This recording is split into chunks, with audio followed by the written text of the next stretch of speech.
ಎಲ್ರಿಗೂ ನಮಸ್ತೆ. Welcome back to my YouTube channel. ಎಲ್ಲರೂ ಹೇಗಿದ್ದೀರಾ? ನಾವು ಕೂಡ ತುಂಬ ಚೆನ್ನಾಗಿದ್ದೀವಿ. ನಾನು ಲಾಗ್ ಅಪ್ಲೋಡ್ ಮಾಡ್ತಾ ಇರೋದು ಬಂದಿದ್ದು ಸಾಟರ್ಡೆ ಲಾಗು. ಸಾಟರ್ಡೆ 8 o'clock ಆ ಥರ ಲಾಗ್ ಮಾಡಿದ್ದು.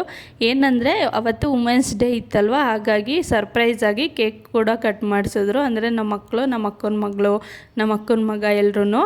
ತುಂಬ ಖುಷಿಯಾಯಿತು. ನನಗೂ ಗೊತ್ತಿರಲಿಲ್ಲ ಈ ಥರ ಕೇಕೆಲ್ಲ ತರ್ತಾರೆ ಅಂದ್ಬಿಟ್ಟು. ನಾವು ಸುಮ್ಮನೆ ನಮ್ಮ ಅಕ್ಕರೆಲ್ಲ ಕುತ್ಕೊಂಡು ಮಾತಾಡ್ತಾಯಿದ್ವಿ, ಅವರು ಬಂದಿದ್ರಲ್ವ ಅಂದ್ಬಿಟ್ಟು ಅಡುಗೆ ಮಾಡ್ತಾಯಿದ್ವಿ. ಹಾಗೆಯೇ ಸರಿ ಆಯಿತು, ಕೇಕ್ ತಂದವರೆ ಕಟ್ ಮಾಡೋಣ ಅಂದ್ಬಿಟ್ಟು ಎಲ್ಲರೂ ಕುತ್ಕೊಂಡು ಕೇಕ್ ಕಟ್ ಮಾಡಿದ್ವಿ. ಮಕ್ಕಳು ಕೂಡ ಇದ್ರಲ್ವ. ಖುಷಿ ಆಗುತ್ತೆ ಈ ಥರ ಎಲ್ಲ ಸರ್ಪ್ರೈಸ್ ಕೊಟ್ಟಾಗ. ನನಗೂ ಖುಷಿ ಆಯಿತು, ಈ ಥರ ನೆನ್ಪಿಟ್ಕೊಂಡು ತಂದಿದ್ದಾರಲ್ಲ ಕೇಕೆಲ್ಲ ಅಂದ್ಬಿಟ್ಟು. ಬಟ್ ಮಹಿಳಾ ದಿನಾಚರಣೆ ಅನ್ನೋದು ಬರೀ ಒಂದು ದಿವಸಕ್ಕೆ ಸೀಮಿತ ಅಲ್ಲ. ಪ್ರತಿ ದಿನವೂ ಪ್ರತಿ ನಿಮಿಷವೂ ಎಲ್ಲರೂ ಹೆಣ್ಮಕ್ಳು ಕಷ್ಟಪಡ್ತಾ ಇರ್ತಾರೆ. ಎಲ್ರಿಗೂ ಗೌರವ ಕೊಡಬೇಕು, ಯಾರನ್ನೂ ನಿಂದಿಸಬಾರ್ದು. ಹೆಣ್ಮಕ್ಳನ್ನ ಯಾರೇ ಆಗಲಿ ಸುಮ್ಮನೆ ಬಾಯಿಗೆ ಬಂದಂಗೆ ಮಾತಾಡೋದು, ಅವ್ರು ತಪ್ಪು ಮಾಡಿರ್ತಾರೋ ಇಲ್ವೋ ತಿಳ್ಕೊಳ್ದಲೇ ಅವ್ರ ಬಗ್ಗೆ ಸುಮ್ಮನೆ ನಿಂದನೆ ಮಾಡೋದು, ಈ ಥರ ಎಲ್ಲ ಮಾಡ್ತಿರ್ತಾರೆ ಕೆಲವರು. ಪ್ಲೀಸ್ ಯಾರೂ ಆ ಥರ ಮಾಡಬೇಡಿ. ಅವ್ರದ್ದೇ ಆದ ಸಮಸ್ಯೆಗಳಿರ್ತವೆ, ಅದನ್ನು ಅರ್ಥ ಮಾಡ್ಕೊಳ್ಳಿ. ಪ್ರತಿದಿನವೂ ನೋಯಿಸೋ ಕೆಲಸ ಮಾಡಬೇಡಿ. ಎಲ್ಲರೂ ಇಲ್ಲ, ಕೆಲವ್ರು ಅಷ್ಟೇ. ಕೆಲವ್ರಿಗೆ ಮಾತ್ರ ನಾನು ಹೇಳ್ತಾ ಇರೋದು, ಎಲ್ಲರೂ ಆ ಥರ ಮಾಡ್ತಾರೆ ಅಂತ ಅಲ್ಲ. ಕೆಲವ್ರು ತುಂಬ ಚೆನ್ನಾಗಿ ನೋಡ್ಕೋತಾರೆ ಹೆಣ್ಮಕ್ಳನ್ನ, ಕೆಲವ್ರು ತುಂಬ ಹಿಂಸೆ ಕೊಡ್ತಿರ್ತಾರೆ. ಆ ಥರ ಎಲ್ಲ ಮಾಡಬೇಡಿ. ಪಾಪ ಅವ್ರದ್ದೇ ಆದ ಕನಸುಗಳಿರ್ತದೆ, ಅವ್ರಿಗೂ ಒಂದು ಮನಸ್ಸು ಅಂತ ಇರುತ್ತೆ. ಯಾರೂ ನೋಯಿಸೋಕೆ ಹೋಗಬೇಡಿ ಹೆಣ್ಮಕ್ಳು ಮನಸ್ಸನ್ನ. ಹೆಣ್ಮಕ್ಳಿಲ್ಲ ಅಂದರೆ ಏನೂ ಅಲ್ಲ, ಪ್ರಪಂಚನೇ ಅಲ್ಲ ಅನಿಸುತ್ತೆ ಒಂದೊಂದ್ಸಲ. ಅಷ್ಟು ತ್ಯಾಗ ಮಾಡಿರ್ತಾರೆ. ಅದನ್ನೆಲ್ಲ ಅರ್ಥ ಮಾಡ್ಕೊಂಡು ಜೀವನ ಮಾಡ್ದಲೇ ಸುಮ್ಮನೆ ಹೇಗೆ ಬೇಕಂಗೆ ಹೆಣ್ಮಕ್ಳನ್ನ ಬಳಸ್ಕೊಳ್ಳೋದು, ನೋಯಿಸೋದು, ಅವ್ರಿಗೆ ಹಿಂಸೆ ಕೊಡೋದು, ಈ ಥರ ಎಲ್ಲ ಕೆಲವ್ರು ಮಾಡ್ತಾಯಿದ್ದಾರೆ. ಎಲ್ಲರೂ ಅಲ್ಲ ಪಾಪ, ಎಲ್ರಿಗೂ ನಾನು ಹೇಳ್ತಾ ಇಲ್ಲ. ಯಾಕೆಂದರೆ ನಾನೇ ಕೆಲವೊಂದನ್ನು ಕಣ್ಮುಂದೆ ನೋಡ್ತಾ ಇದ್ದೀನಿ, ಕೇಳ್ತಾ ಇದ್ದೀನಿ. ಬಟ್ ನಾವೇನು ಮಾಡೋ ಸ್ಥಿತಿಲಿಲ್ಲ. ಅದಕ್ಕೋಸ್ಕರ ನಾನು ಈ ಥರನಾದರೂ ಅರ್ಥ ಮಾಡ್ಕೊತಾರೆ ಅಂತ ಹೇಳ್ತಾ ಇದ್ದೀನಿ. ಎಲ್ರಿಗೂ ಹೇಳ್ತಿಲ್ಲ, ಕೆಲವ್ರಿಗೆ ಮಾತ್ರ. ಪ್ಲೀಸ್ ಹೆಣ್ಮಕ್ಳಿಗೆ ರೆಸ್ಪೆಕ್ಟ್ ಮಾಡಿ. ಮಹಿಳಾ ದಿನಾಚರಣೆ ದಿನ ಮಾತ್ರ ಸ್ಟೇಟಸ್ ಹಾಕ್ಕೊಳ್ಳೋದು ಅಥವಾ ವಿಶ್ ಮಾಡೋದು ಅಲ್ಲ, ಪ್ರತಿದಿನ ಅವ್ರಿಗೆ ಗೌರವ ಕೊಡಬೇಕು. ಯಾರೂ ಕೆಟ್ಟವ್ರು ಇರೋದಿಲ್ಲ, ಯಾರೂ ಒಳ್ಳೆಯವರು ಇರೋದಿಲ್ಲ ಅಲ್ವಾ. ಅವ್ರದ್ದೇ ಆದವ್ರಿಗೆ ರೆಸ್ಪೆಕ್ಟ್ ಕೊಡಲೇಬೇಕಾಗುತ್ತೆ. ಆ ಲಾಗ್ನ ನೈಟೇ ನಾನು ಎಂಡ್ ಮಾಡಿದೆ. ಇನ್ನು ಬೆಳಗ್ಗೆಗೆ ಮನೆ ಕ್ಲೀನ್ ಮಾಡ್ತಾಯಿದ್ದೆ ಎದ್ಬಿಟ್ಟು. ಏನಪ್ಪ ವಿಷಯ ಅಂದರೆ, ನಾನು ಸ್ವಲ್ಪ ಆಚೆ ಹೋಗೋದಿತ್ತು ಹೊರಗಡೆ ದೇವಸ್ಥಾನಕ್ಕೆ. ಸರಿ ಆಯಿತು, ಮನೆಯೆಲ್ಲ ಕ್ಲೀನ್ ಮಾಡ್ಕೊಳ್ಳೋಣ, ನೆಕ್ಸ್ಟ್ ಡೇ ಎಲ್ಲ ಮಾಡೋಕ್ಕಾಗೋದಿಲ್ಲ ಅಂದ್ಬಿಟ್ಟು ಹಸ್ಬೆಂಡ್ ಕೂಡ ಎಲ್ಲ ರೆಡಿ ಮಾಡಿ ಇಡು, ಇವತ್ತೇ ನಾಳೆ ಹೋಗಲಿಕ್ಕೆ ಈಸಿ ಆಗುತ್ತೆ ಅಂತ ಹೇಳಿದರು. ನಾವು ಈ ಮನೆಗೆ ಹೊಸ್ದಾಗಿ ಬಂದಿರೋದ್ರಿಂದ ನಾನೇನು ಪ್ರಾಪರಾಗಿ ಅಷ್ಟು ಅರೇಂಜ್ ಮಾಡಿ ಇಟ್ಕೊಂಡಿಲ್ಲ ಇನ್ನು. ಯಾಕೆ ಅಂದರೆ ಈ ಮನೆಗೆ ಬಂದಾಗಿಂದ ಬರೀ ಓಡಾಟನೇ ಆಗಿದೆ. ನಮ್ಮೂರಿಗೆ ಹೋಗಬೇಕು, ಇನ್ನೊಂದು ಊರಿಗೆ ಹೋಗಬೇಕು, ಏನೇ ಅದು ಇದು ಕೆಲಸ ಇದ್ದೇ ಇರುತ್ತೆ. ಹಾಗಾಗಿ ಇನ್ನೂ ಅಷ್ಟೊಂದು ಏನು ಅರೇಂಜ್ ಮಾಡ್ಕೊಂಡಿಲ್ಲ. ಸಡನ್ನಾಗಿ ಈಗ ಏನು ಬೇಕೋ ಅಷ್ಟು ಮಾತ್ರ ಅರೇಂಜ್ ಮಾಡಿ ಇಟ್ಕೊಂಡಿದ್ದೆ ಅಷ್ಟೇ. ಸರಿ, ಟೆಂಪಲ್ ಹೋಗಬೇಕು ಅಂದರೆ ಏನಾದರೂ ಸುಮ್ಮನೆ ಹೋಗ್ಲಿಕ್ಕಾಗೋದಿಲ್ಲ. ಮನೆಯೆಲ್ಲ ಕ್ಲೀನ್ ಮಾಡಬೇಕು, ದೀಪ ಹಚ್ಚಬೇಕು, ಆವಾಗಲೇ ನನಗೆ ಸಮಾಧಾನ ಆಗೋದು. ಅದಕ್ಕೆ ಹಿಂದಿನ ದಿನವೇ ಎಲ್ಲ ಕ್ಲೀನ್ ಮಾಡ್ಕೊತಾ ಇದ್ದೀನಿ. ಮಕ್ಕಳೂ ಕೂಡ ಪಾಪ ಆಟ ಆಡ್ಕೊತಾಯಿದ್ರು ಅವ್ರ ಪಾಡ್ಗವರು. ಏನೋ ಗೊತ್ತಿಲ್ಲ, ಸುಮ್ಮನೆ ಆಡ್ತಾಯಿದ್ರು. ನಾನು ಕೆಲಸ ಮಾಡ್ತಾಯಿದ್ದೆ. ನಮ್ಮಮ್ಮ ಕೂಡ ಪಾತ್ರೆ ತೊಳ್ಕೊಡ್ತೀನಿ ನಾನು ಅಂದ್ಬಿಟ್ಟು ಪಾತ್ರೆ ತೊಳ್ಕೊಡ್ತಾಯಿದ್ರು. ಸರಿ, ನಮ್ಮ ಮನೆಯೆಲ್ಲ ಕ್ಲೀನ್ ಮಾಡಿಬಿಡ್ತೀನಿ, ಮತ್ತು ಆ ಮಕ್ಳಿಗೂ ಸ್ನಾನ ಮಾಡಿಸ್ಬೇಕು, ಟೈಮ್ ಆಗುತ್ತೆ ಅಂದ್ಬಿಟ್ಟು ಎಲ್ಲ ರೆಡಿ ಮಾಡ್ತಾಯಿದ್ದೆ. ಕಿಚನ್ ನೋಡಿ ಕ್ಲೀನ್ ಮಾಡಿದ್ಮೇಲೆ ಈಗ ಕಾಣಿಸ್ತೈತೆ. ಇನ್ನು ಕಸ ಗುಡಿಸ್ಬೇಕು, ಮನೆ ಒರೆಸ್ಬೇಕು. ಬೆಳಗ್ಗೆನೇ ಮಾಡ್ಬೋದು, ಬಟ್ ಕೆಲವೊಂದು ಸಲ ವಾರ ಎಲ್ಲ ಇದ್ದಾಗ ಬೆಳಗ್ಗೆನೇ ಮಾಡೋದು. ಏನೂ ಇಲ್ಲ, ಎಲ್ಲಾದರೂ ಹೋಗಬೇಕು ಅಂದಾಗ ಡೀಪ್ ಕ್ಲೀನ್ ಅಂತ ಇರುತ್ತಲ್ಲ, ಆವಾಗ ವಾರಕ್ಕೊಂದು ಸಲ ಈ ಥರ ಎಲ್ಲಾದರೂ ಹೋಗಬೇಕು ಅಂದಾಗ ಹಿಂದಿನ ದಿನವೇ ನಾನೆಲ್ಲ ರೆಡಿ ಮಾಡ್ಕೊತೀನಿ. ಎಷ್ಟೇ ಮನೆ ಕ್ಲೀನ್ ಮಾಡಿದ್ರು, ನಾನು ಎಷ್ಟೇ ಕಸ ಗುಡಿಸಿದ್ರು ಮಕ್ಕಳು ಏನಾದರೂ ತಂದು ಆಡ್ತಾನೇ ಇರ್ತಾರೆ.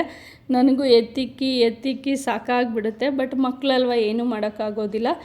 ಹೇಗಾದರೂ ಆಟ ಆಡಲಿ ಅಂದ್ಬಿಟ್ಟು ಸಂಜೆ ಒಂದು ಸಲ ಕ್ಲೀನ್ ಮಾಡ್ಕೊಳ್ಳೋಣ ಅಂದ್ಬಿಟ್ಟು ಸುಮ್ಮನೆ ಆಗಿಬಿಡ್ತೀನಿ. ಬೆಡ್ಶೀಟ್ ಕವರ್ ಕೂಡ ಎಲ್ಲ ಚೇಂಜ್ ಮಾಡಬೇಕಿತ್ತು. ಹಾಗಾಗಿ ಎಲ್ಲ ತೆಗೆದುಬಿಟ್ಟು ಮನೆ ಕಸ ಎಲ್ಲ ಗುಡಿಸ್ತಾ ಇದ್ದೆ ನಾನು. ಮಕ್ಕಳು ಅವ್ರ ಪಾಡ್ಗೆ ಅವ್ರು ಆಟ ಆಡ್ಕೊತಾಯಿದ್ರು. ನಮ್ಮಮ್ಮ ಪಾತ್ರೆ ತೊಳ್ಕೊಡ್ತೀನಿ ಅಂದ್ಬಿಟ್ಟು ಪಾತ್ರೆ ತೊಳಿತಾಯಿದ್ರು. ತುಂಬ ದಿನ ಆಗಿತ್ತು, ನಾನು ಸ್ವಲ್ಪ ಡೀಪ್ ಕ್ಲೀನ್ ಮಾಡಿರಲಿಲ್ಲ. 15 ಡೇಸೇ ಆಗಿತ್ತು. ಅಲ್ಲಿ ಇಲ್ಲಿ ಓಡಾಟನೇ ಆಗಿತ್ತು. ಅದಕ್ಕೋಸ್ಕರ ಸರಿ, ಹೇಗೂ ನಾಳೆ ದೇವಸ್ಥಾನಕ್ಕೆ ಹೋಗಬೇಕಲ್ಲ, ನನಗೂ ಸಮಾಧಾನ ಆಗುತ್ತೆ ಎಲ್ಲ ಕ್ಲೀನ್ ಮಾಡಿಬಿಟ್ರೆ ಅಂದ್ಬಿಟ್ಟು ಒಂದು ಕಡೆಯಿಂದ ಕ್ಲೀನ್ ಮಾಡ್ತಾಯಿದ್ದೆ. ಎಲ್ಲರೂ ಹೀಗೆ ಇರ್ತಾರೆ ಹೆಣ್ಮಕ್ಳು. ಎಲ್ಲಾದರೂ ಹೋಗಬೇಕು ಅಂದರೆ ಅಥವಾ ಮನೇಲಿ ಹಬ್ಬಗಳಿದ್ದರೆ, ಏನಾದರೂ ಪೂಜೆ ಮಾಡ್ಸೋಕೆ ಹೋಗಬೇಕು ಅಂದರೆ ದೇವಸ್ಥಾನಕ್ಕಿಲ್ಲ, ಅಥವಾ ಆಚೆ ಎಲ್ಲಾದರೂ ಹೋಗಬೇಕು ಅಂದರೆ ಮನೆಯೆಲ್ಲ ಕ್ಲೀನ್ ಮಾಡಿ ಮನೇಲಿ ದೀಪ ಹಚ್ಬಿಟ್ಟು ಹೋದ್ರೇ ಸಮಾಧಾನ ಅನಿಸುತ್ತೆ. ಬಟ್ ಎಲ್ಲರೂ ಈಗೇನೆ ಹೆಣ್ಮಕ್ಳು ನಾನು ತುಂಬ ಜನ ನೋಡಿದ್ದೀನಿ. ಸುಮ್ಮನೆ ಹಾಗೆ ಯಾರೂ ಹೋಗೋದಿಲ್ಲ, ನಾನು ಅಷ್ಟೇ ಏನೇನು ಕೆಲಸ ಇದೆ ಎಲ್ಲ ಮುಗಿಸ್ಕೊಳ್ಳೋಕ್ಕೆ ಆದಷ್ಟು ಟ್ರೈ ಮಾಡ್ತಿರ್ತೀನಿ. ಅದು ಅಲ್ಲದೆ ಇವಾಗ ಮಕ್ಕಳು ಇರೋದ್ರಿಂದ ಅವ್ರದ್ದು ತುಂಬ ಕೆಲಸ ಇರುತ್ತೆ ನನಗೆ. ಅವ್ರಿಗೆ ಬಿಸಿನೀರು ಕಾಯಿಸ್ಕೋಬೇಕು, ಅವ್ರು ತಿಂಡಿ ತಿನ್ನಿಸ್ಬೇಕು, ಅವ್ರು ಮಧ್ಯಾಹ್ನಕ್ಕೆ ಏನು ತಿಂತಾರೆ ಅದನ್ನು ರೆಡಿ ಮಾಡಿ ಇಟ್ಕೋಬೇಕು, ಅವ್ರಿಗೆ ಸ್ನಾನ ಮಾಡಿಸ್ಬೇಕು. ಎಷ್ಟು ಕೆಲಸ ಇರುತ್ತೆ ಅಂದರೆ ಇಬ್ಬಿಬ್ಬರು ಮಾಡೋ ಕೆಲಸನ ನಾನು ಒಬ್ಬೊಬ್ಬಳೇ ಮಾಡಬೇಕು ಅನಿಸುತ್ತೆ ಒಂದೊಂದು ಸಲ. ಎಲ್ಲ ಆದಮೇಲೆ ಕಸ ಎಲ್ಲ ಗುಡಿಸ್ಬಿಟ್ಟು ವಿಂಡೋಸ್ ಎಲ್ಲ ಕ್ಲೀನ್ ಮಾಡ್ತಾಯಿದ್ದೀನಿ. ಇವಾಗ ತುಂಬ ಡಸ್ಟ್ ಕೂಡ ಇರುತ್ತಲ್ವ ವಿಂಡೋಸಲ್ಲೆಲ್ಲ, ಮಕ್ಕಳು ಕೂಡ ಇರ್ತಾರೆ, ಇನ್ಫೆಕ್ಷನ್ ಏನೂ ಆಗಬಾರ್ದು ಅಂದ್ಬಿಟ್ಟು. ಬಟ್ ನಾವು ಬಿಫೋರ್ ಇದ್ದಿದ್ದ ಮನೇಲಿ ಅಷ್ಟು ನನಗೆ ಕ್ಲೀನ್ ಮಾಡೋಕ್ಕಾಗ್ತಾ ಇರಲಿಲ್ಲ. ಏಕೆಂದರೆ ಸ್ವಲ್ಪ ಚಿಕ್ಕ ಮನೆ ಇತ್ತು, ಮಕ್ಕಳನ್ನ ಇಟ್ಕೊಂಡು ಯಾವ ವಸ್ತು ಎಲ್ಲಿಡಬೇಕು ಸ್ವಲ್ಪ ಟೆನ್ಷನ್ ಆಗ್ತಿತ್ತು. ಏನು ಕ್ಲೀನ್ ಮಾಡೋಕ್ಕೂ ಆಗ್ತಿರ್ಲಿಲ್ಲ ಅಲ್ಲಿ. ಏನಂದರೆ ಹೊರಗಡೆ ಎಲ್ಲ ಹೋಗಿ ವಿಂಡೋ ಒರೆಸ್ಬೇಕಿತ್ತು, ಅದೆಲ್ಲ ಆಗ್ತಾ ಇರಲಿಲ್ಲ. ಬಟ್ ಇಲ್ಲೆಲ್ಲನೇ ಫ್ರೀಯಾಗಿರೋದ್ರಿಂದ ನಾನು ಅವಾಗವಾಗಲೇ ಕ್ಲೀನ್ ಮಾಡ್ಕೊತಾ ಇದ್ದೀನಿ. ಏನಂದರೆ ಇವಾಗ ತುಂಬ ಧೂಳು ಆಗಿಬಿಟ್ರೆ ಕಷ್ಟ ಆಗುತ್ತೆ, ಅದಕ್ಕೋಸ್ಕರ ನಾವೇ ಕ್ಲೀನ್ ಮಾಡ್ಕೋಬೇಕಲ್ವ, ಇನ್ಯಾರು ಬಂದು ಮಾಡ್ಕೊಳ್ತಾರೆ. ನಮ್ಮ ಮಕ್ಕಳು ಕೂಡ ಇರೋದ್ರಿಂದ ಈಗ ಹೊರಗಡೆ ಎಲ್ಲ ಬೇಸಿಗೆ ಅಲ್ವ, ಇವಾಗ ಹೊರಗಡೆ ಎಲ್ಲ ವಿಂಡೋಸ್ ಓಪನ್ ಮಾಡಿರೋದ್ರಿಂದ ಡಸ್ಟ್ ಕೂಡ ಬರ್ತಾ ಇರುತ್ತೆ. ಹಾಗಾಗಿ ನಾವಿರೋದು 1 BHK, ಬಟ್ ತುಂಬ ಸ್ಪೇಷಿಯಸ್ ಆಗಿ ತುಂಬ ದೊಡ್ಡದಾಗೇ ಇದೆ. ಕಸ ಎಲ್ಲ ಗುಡಿಸ್ಬಿಟ್ಟು ಮನೆಯೆಲ್ಲ ಒರೆಸ್ಬಿಡೋಣ, ಬೇಗ ಸ್ನಾನ ಕೂಡ ಮಾಡ್ಕೋಬೇಕು. ಸಂಜೆ ಒಂದು ಫಂಕ್ಷನ್ಗೆ ಹೋಗ್ಬೇಕಿತ್ತು, ಮದುವೆಗೆ ರಿಸೆಪ್ಷನ್ ಇದೆ, ಹೋಗ್ಕೊಂಡು ಬರೋಣ ಅಂತ ನಮ್ಮ ಅಕ್ಕ ಕೂಡ ಹೇಳಿದರು. ಯಾರು ಮದುವೆ ಅಂದರೆ ನಮ್ಮ ಅಕ್ಕ ಒಂದು ಕೆಲ್ಸಕ್ಕೆ ಹೋಗ್ತಾರೆ, ಅಡುಗೆ ಕೆಲಸಕ್ಕೆ. ಅವ್ರ ಮನೆ ತುಂಬ ವರ್ಷಗಳಿಂದ ಪರಿಚಯ ಇರೋದ್ರಿಂದ ಕರ್ಕೊಂಬ ನಿನ್ನ ತಂಗಿದಿರನ್ನೆಲ್ಲ ಅಂತ ಹೇಳಿದರು.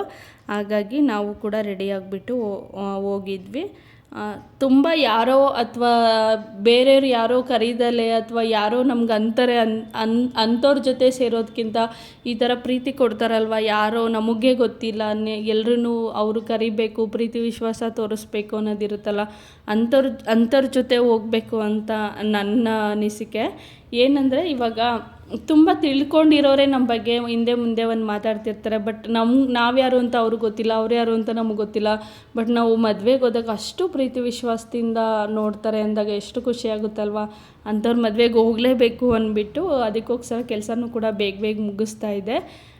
ಏನಂದರೆ ದೇವಸ್ಥಾನಕ್ಕೂ ಹೋಗಬೇಕು, ನಾಳೆ ಊರಿಗೂ ಹೋಗ್ಬೇಕಿತ್ತು ಎಲ್ಲರೂ ಅಂದ್ಬಿಟ್ಟು ಇದಕ್ಕೂ ಹಿಂಗೂ ಹೋಗೋಣ, ಕೆಲಸ ಎಲ್ಲ ಮುಗಿಸಿದ್ರೆ ಈಗೂ ಸ್ನಾನ ಮಾಡ್ಕೊಂಡು ರೆಡಿ ಆಗಿಬಿಟ್ಟು ಅಂದ್ಬಿಟ್ಟು ಬೇಗ ಅದಕ್ಕೆ ಮನೆಯೆಲ್ಲ ಒರೆಸ್ತಾ ಇದ್ದೆ.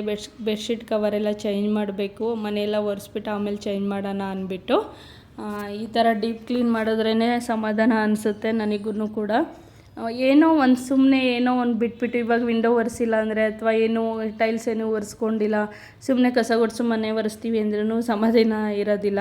ಎಲ್ಲನೂ ಮಾಡಿದ್ರೇ ಸಮಾಧಾನ. ಆಲ್ಮೋಸ್ಟ್ ಎಲ್ಲ ಹೆಣ್ಮಕ್ಳು ಹಿಂಗೆ ನನಗೆ ಗೊತ್ತಿರೋ ಪ್ರಕಾರ. ಒಂದು ಕೆಲಸ ಮಾಡಿ ಅಂತೂ ಸುಮ್ಮನೆ ಇರೋದಿಲ್ಲ. ಅವ್ರಿಗೆ ಎಷ್ಟು ಕೆಲಸ ಮಾಡ್ತೀರಾ, ನೀವೇನು ಕೆಲಸ ಮಾಡ್ತೀರಾ, ಮನೆಯಲ್ಲೇ ಇರ್ತೀರಾ ಆರಾಮಾಗಿ ಅಂತ ಕೆಲವರು ಹೇಳ್ತಾರಲ್ವ ಗಂಡಸರುಗಳು. ಅವ್ರಿಗೆ ಹೇಳ್ತೀನಿ, ಎಷ್ಟು ಕೆಲಸ ಇರುತ್ತೆ ಅಂದರೆ ಕೆಲವೊಂದು ಸಲ ಕುತ್ಕೊಂಡು ತಿಂಡಿ ತಿನ್ನೋಕ್ಕೂ ಪಾಪ ನೆಮ್ಮದಿ ಇರೋದಿಲ್ಲ ಕೆಲವು ಹೆಣ್ಮಕ್ಳಿಗೆ. ಅಷ್ಟು ಕೆಲಸ ಇರುತ್ತೆ ಬೆಳಗ್ಗೆಯಿಂದ ಮಲ್ಕೊಳ್ಳೋವರೆಗೂ, ಬೆಳಗ್ಗೆ ಎದ್ದರೆ ಸಂಜೆ ಮಲ್ಕೊಳ್ಳೋವರೆಗೂ. ಆದರೂ ಗ್ರೇಟ್ ಅನಿಸುತ್ತೆ ಹೆಣ್ಮಕ್ಳು ಆಗಿ ಹುಟ್ಟಿರೋದು ನಮಗೂ ಕೂಡ.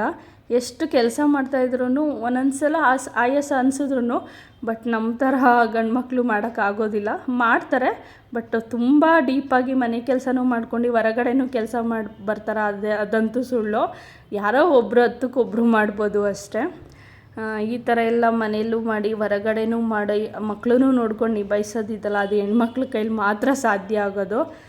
ನಮಗೆ ನಾವೇ ಗ್ರೇಟ್ ಅಂತ ಹೇಳ್ಕೊಳ್ಳೋದಲ್ಲ, ಬಟ್ ಫ್ಯಾಕ್ಟ್ ಅದೇ ಇರೋದಲ್ವ. ಈಗ ಹೆಣ್ಮಕ್ಳೇ ಎಷ್ಟು ಕೆಲಸ ಮಾಡ್ತಿರ್ತಾರೆ. ಇಲ್ಲಿ ನೋಡಿ, ನಾನೇನೋ ಮಾಡ್ತಾಯಿದ್ರೆ ನನ್ನ ಮಕ್ಳು ಇನ್ನೇನೋ ಮಾಡ್ತಿರ್ತಾರೆ, ನಾನು ಎಲ್ಲ ನೀಟಾಗಿ ಅರೇಂಜ್ ಮಾಡ್ತಾರೆ, ತಂದು ಬಿಸಾಕ್ತಾ ಇರ್ತಾರೆ.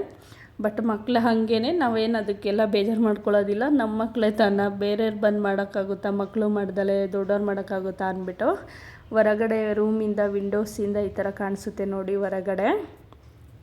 ಅದೆಲ್ಲ ಆದಮೇಲೆ ನಾನು ಕೂಡ ಎಲ್ಲ ಕೆಲಸ ಆಯಿತು. ನಮ್ಮಮ್ಮ ಕೂಡ ಪಾಪ ಹೆಲ್ಪ್ ಮಾಡಿದ್ರಲ್ವ, ಮನೆಯೆಲ್ಲ ಕ್ಲೀನ್ ಆಯಿತು, ಸ್ನಾನ ಮಾಡ್ಕೊಂಬರೋಣ ಅಂತ ಹೋಗ್ತಾಯಿದ್ದೆ. ಈ ಲಾಗ್ನ ಇಲ್ಲಿಗೆ ಎಂಡ್ ಮಾಡ್ತೀನಿ.